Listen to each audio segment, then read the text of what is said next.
Hi, this is Steve from DECWARE. One of the biggest advantages solid-state amplifiers have over tubes is the lack of sockets. The transistors are actually soldered in place. Loose contact with the pins of a tube from a worn socket is probably one of the larger reasons an audiophile falls out of love with his or her amplifier and ends up selling it to someone else. But that by no means excuses solid-state amplifiers from this conversation, which is about connections, as you will see. Let's look at an analog rig. Starting at your source, the phono cartridge. You have 4 connections, 2 for each channel. These tiny wires and miniature connectors are often compromised in so much as the tension of the connectors vary. You want each one super tight and inserted onto the cartridge pins with jeweler's precision. If you have a head shell, there will be 4 more to deal with. That is 8 opportunities for failure. Failure is described as anything less than a tight connection. When a connection is slightly loose, the contact points between the connector and the pin move become resistive, and in some severe cases, intermittent. If you have a removable head shell, there are going to be an additional 8 contacts where it connects to the tone arm. So that is 16 possible failure points. It goes without saying that these contacts should be cleaned before all else. If they weren't cleaned with pure alcohol during assembly, they aren't clean now. The oils from handling and oxidation diminish the quality of the connection. Yes, it will still play fine in most instances, but a diminished connection does 2 things. 1, it changes in real time due to current, voltage, and temperature, so your audio performance is inconsistent. And 2, it destroys micro detail. That's like trading in your new expensive cartridge on a used budget model. And we haven't even gotten to the other end of the tone arm where there are 5 wires that must be connected, giving us 10 contacts or an additional 10 opportunities for failure. So now we're at the end of the tone arm and into the tone arm cable with only 26 possible failure points, assuming the wire itself and soldering is perfect. At the other end of the tone arm cable are your first set of RCA connectors, each one with a signal post that has a ground shell surrounding it. This is 4 more opportunities for failure, which we will just start calling diminished performance. These connectors are almost always dirty, and the tension at each of the 4 contact points usually varies. So now we're up to 30 opportunities for diminished performance and ready to enter the phono stage. To eliminate 8 more failure points, and for the sake of this example, we'll pretend we're using a moving magnet cartridge that doesn't need a step-up transformer and the additional cables and jacks. In the phono stage are several tubes, each with several pins, each a potential failure point. This is one of the most overlooked opportunities for diminished performance that audiophiles ignore, and it's important, and it has nothing to do with the quality of the tube socket. The exception being some new old stock types from the 40s and 50s. Here is what happens. In the case of 9-pin tubes, 1 or more of the tube pins get slightly bent so they are no longer perfectly straight. The tube gets installed into the amplifier, and the slightly bent pins put excessive pressure on one side of the contact inside the tube socket. Over time, this spreads the contacts open or introduces wear. So basically, the contacts inside the tube socket have a slightly larger diameter than they did before the bent pins were installed into it.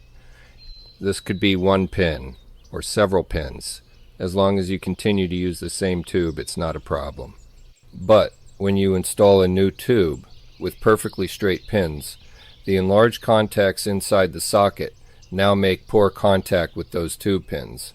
Let's say it's only 2 pins. The remaining 7 pins are still tight, so when you're installing and removing the tube from the socket, it feels fine, it feels firm. You can probably see how tube rolling, if done carelessly over time, could not only have you choosing the wrong tubes, but selling your amp, because you just can't find the sound you want. This is, by the way, what socket savers are all about. One of my tricks when an amplifier comes in is to test the sockets for proper tension 1 pin at a time using an old burned out tube that has been modified to have only one pin left. Installing and removing this into each pinhole of the tube socket lets me feel how much tension there is, and if it's the same for all 9 pins, the one pin should be able to hold the weight of the tube when the amp is upside down. If the tube just falls out, you know that pinhole is loose. Moving on to octal tubes with 8 pins, these are often less of an issue than 9-pin tubes because the pins are too thick to easily bend. The problem with these tubes, however, is that during assembly, when the tubes are soldered into the base, sometimes solder will overflow the socket pin and ooze out of the end. This increases the diameter of the tube pins to the point where the only way you can get them installed is to use the tube socket to shave the solder off by forcing it into the socket. I know none of you would ever do that, but my advice would be to inspect the tube pins before installing them into your amplifier, and if you see excessive solder, scrape it off with a razor knife. It really only takes one fat pin on one octal tube to loosen up a socket and cause diminished performance for future tubes that have clean straight pins. Since tube pins are connections, they need to be clean. A great way to clean them is with a pencil eraser. The socket itself can really only be cleaned with contact cleaner sprayed into each hole. Make sure the cleaner leaves no residue such as lubricant. Any lubricant will attract dirt and make the connection worse than it was in record time. So now as we follow the signal path, we're at the output of the phono stage, back to the RCA jacks and cables. More connections, and I think you can see how applying the same methodology of making sure every contact is clean and tight will continue to the preamp power amplifier, speaker jacks, and the jacks on the speakers themselves. Each IEC connector should also be cleaned, both ends of every power cord, and the wall outlets need to be hospital grade to maintain high tension on the prongs over time. A good way to clean power cord prongs is also with a pencil eraser, or for more serious situations, a Scotch Brite Pad. You want the metal to be shiny without fingerprints on it. If you spend the time to meticulously go through your entire system like this, my guess is the vast majority will hear what their equipment actually sounds like for the first time. Honestly, before buying anything new or different for your system, this process should be completed. When I see amplifiers come in to have the warranty transferred to a new buyer, I always ask myself, why did the original owner sell it? Then the investigation begins, and more often than not, something I've just talked about is at fault. This is why I'm telling you this, because in this everything's automatic and instant world we think we live in, there are no shortcuts in this hobby of high-end audio, at least not if your objective is to see how good you can get something to sound. I get asked more times than I can count to use different connectors from first-time buyers who don't even know what we use. They are worried about connectors instead of connections, as evident when we get amps back for upgrades, and the insides of the RCA jacks are black, and the binding posts are dirty. We already use high-end binding posts in RCA jacks, better than most in fact. Spending more money on the connectors and jacks doesn't make them conduct better through a dirty film. You have to wonder if, when you tried a new pair of speaker cables, the action of loosening the binding posts and removing the cables and then having fresh, clean new cables installed into a freshly tightened jack isn't making most of the difference you hear sometimes.